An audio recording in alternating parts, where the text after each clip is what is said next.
জনগুরুত্বপূর্ণ হাসপাতাল সড়কের দুই পাশে গড়ে উঠেছে অবৈধ দোকান ও যানবাহনের পার্কিং।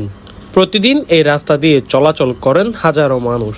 সবচেয়ে বেশি ভোগান্তিতে পড়ছেন চিকিৎসা সেবা নিতে আসা রোগী ও তাদের স্বজনরা। সড়কটিতে কিছুদিন আগেই পরিচালিত হয়েছিল উচ্ছেদ অভিযান। সরিয়ে দেওয়া হয় দোকান ও অবৈধ পার্কিং। কিন্তু উচ্ছেদের কিছুদিনের মধ্যেই ফিরে এসেছে পুরনো চিত্র। সড়কের দুই পাশে আবারও গড়ে উঠেছে দোকানপাট, বসেছে অবৈধ স্ট্যান্ড।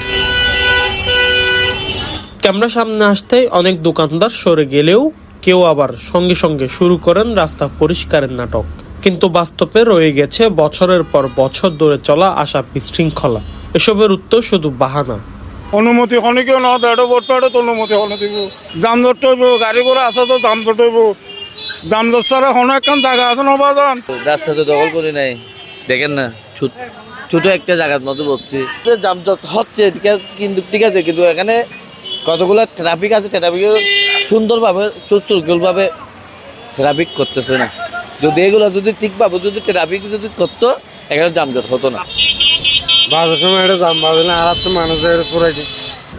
রোগী পরিবহনে ব্যবহৃত অ্যাম্বুলেন্স, রিক্সা ও ব্যক্তিগত গাড়িগুলো প্রতিদিনই দীর্ঘ যানজটে আটকে থাকে এই সড়কে।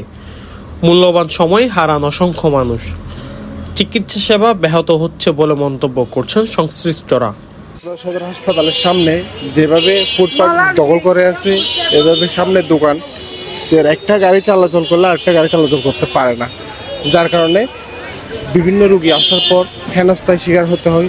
আর ইমার্জেন্সি রুগী যখন হাসপাতালে ঢুকতে যায় তখন লেট হয়ে যাওয়ার কারণে রোগীর সমস্যা বেড়ে যায়। তখন এটা যদি প্রশাসনের কাছে আমরা দৃষ্টি আকর্ষণ করবো, এটা যদি ফুটপাতগুলো তুলে নির্দিষ্ট একটা জায়গায় যদি বসিয়ে যদি সমাধান করা হয়, তাহলে গাড়ি চলাচলের জন্য একটা সুব্যবস্থা হবে।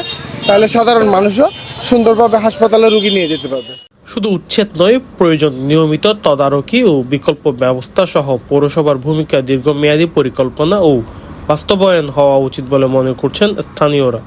এছাড়াও দায়িত্বশীল প্রতিষ্ঠানগুলোর মধ্যে সমন্বয় না থাকলে সমস্যা বাড়তেই থাকবে বলে মনে করছেন তারা। হাসপাতালের মতো স্পর্শকাতর এলাকার আশেপাশে এমন বিশৃঙ্খলা শুধু জনভোগান্তিই নয়, তৈরি করছে স্বাস্থ্য ঝুঁকিও, এমনটাই দাবি সকলের। মীর অনির, চিটাগং ট্রিবিউন, কক্সবাজার।